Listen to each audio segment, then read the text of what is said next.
Yeah. What up? What's going on, y'all? Salute to everybody that's listening and that's tuning in.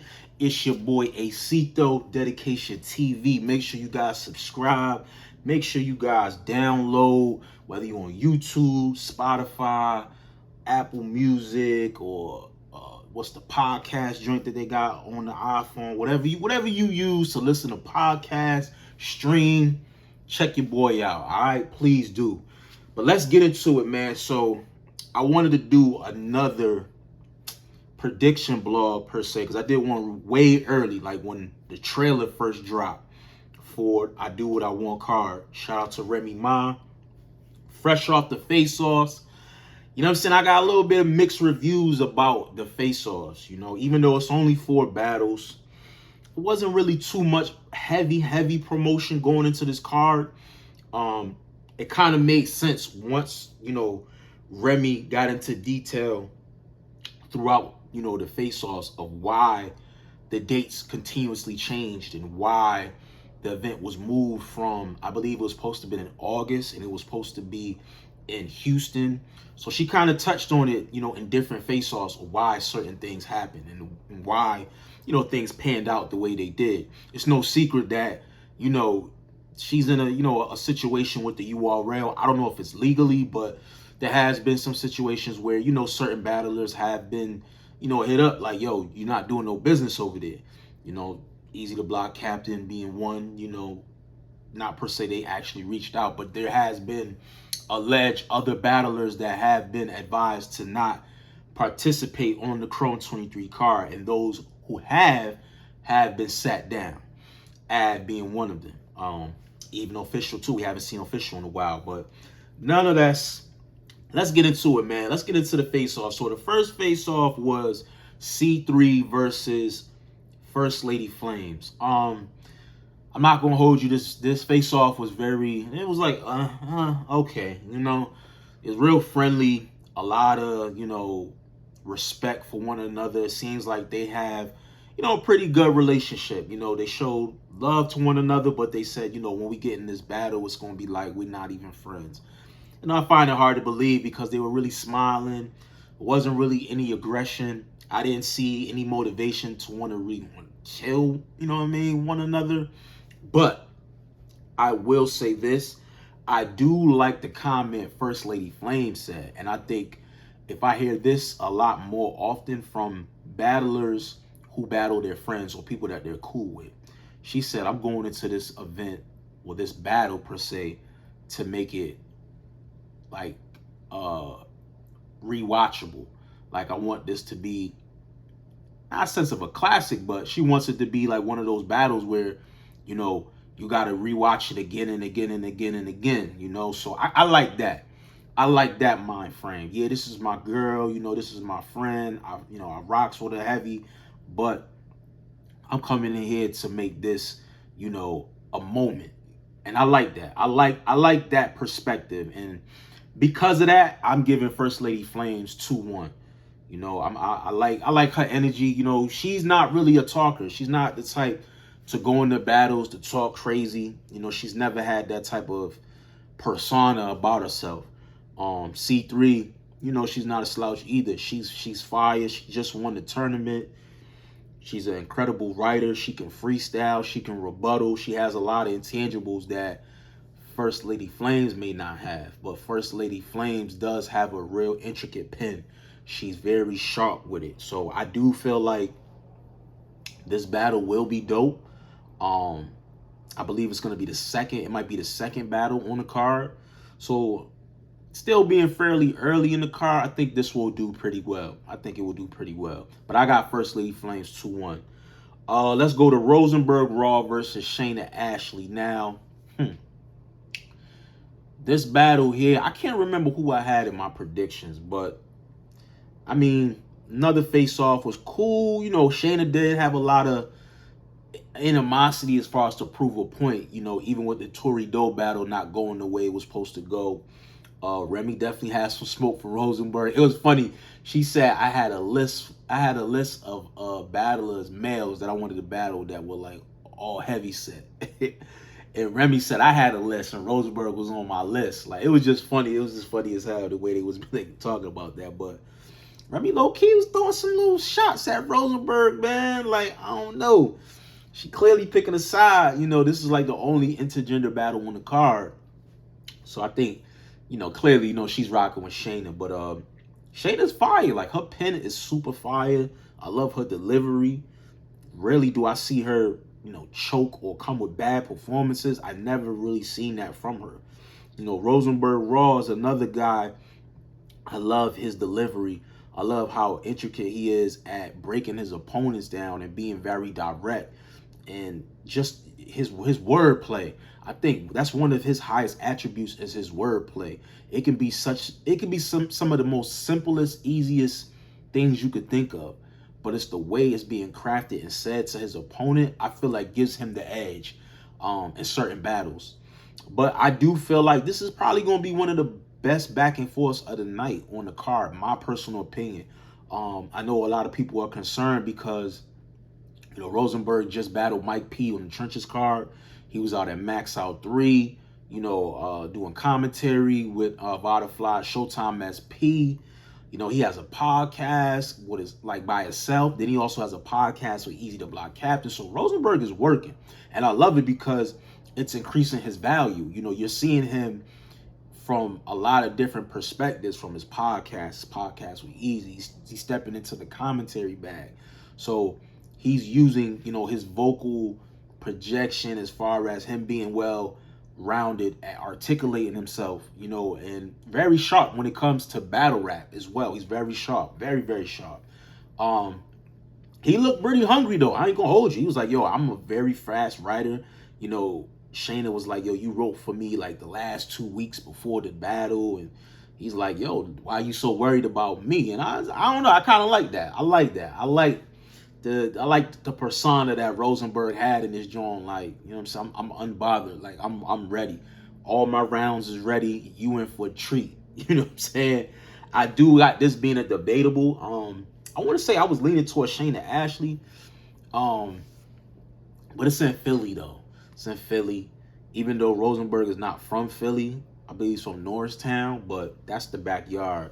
I'm leaning more towards Rosenberg 2-1, but I do feel like this probably could be a debatable. I think this probably will be one of those battles where I think it's going to have replay value. Replay value. And I think kind of towards what First Lady Flames was saying with C3. She's aiming to have a replay value as far as the battle. So I think this battle right here will have high replay value. And hopefully the C3 and First Lady Flames will do the same thing. But yeah, I got Rosenberg 2-1, but I do feel like it's going to be a debatable battle. A Ward versus Charlie Clips.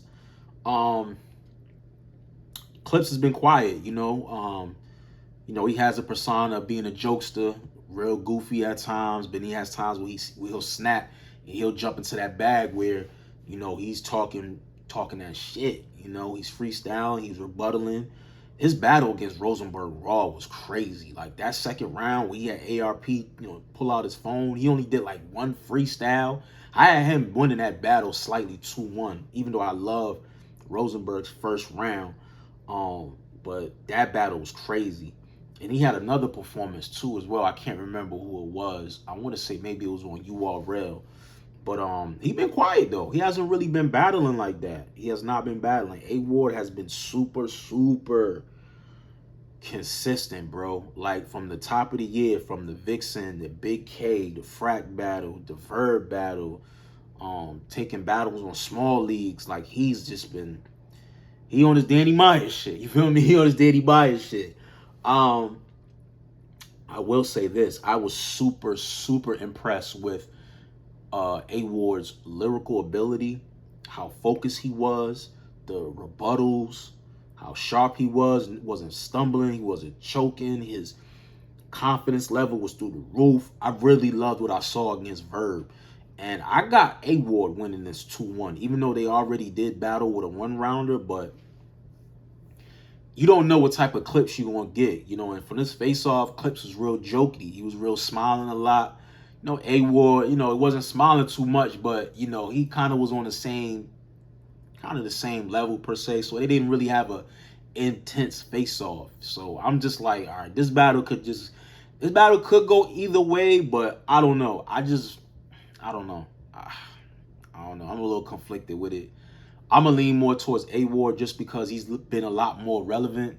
He's been battling a lot more, so I feel like, you know, he's already battled Clips, so I think he has a good idea of what to expect for 2 more rounds, or I say 3 more rounds, against Clips. But you can't underestimate Clips, because Clips is one of them dudes where, yeah, he might be goofy and silly in the face-off, but then he's like a whole nother monster come to the battle. So I don't know, man. I'm leaning more towards A Ward 2-1 with this battle. Last but not least, okay, the battle that we all waiting for, the face-off for these two to finally see each other face to face. Eazy the Block Captain versus Geechi Gotti, man. I'm gonna be real, man. Y'all might hate me for this. You know, maybe I'm just looking at it too deep. Maybe my expectations are just too high. I thought the face-off was funny at certain moments. I thought Geechi was hilarious. I do feel like Eazy got a little flustered at times during the face-off. He started calling Geechi names, and it seemed like he was trying to get a reaction out of him, but he didn't really get one. Geechi rebuttals was crazy.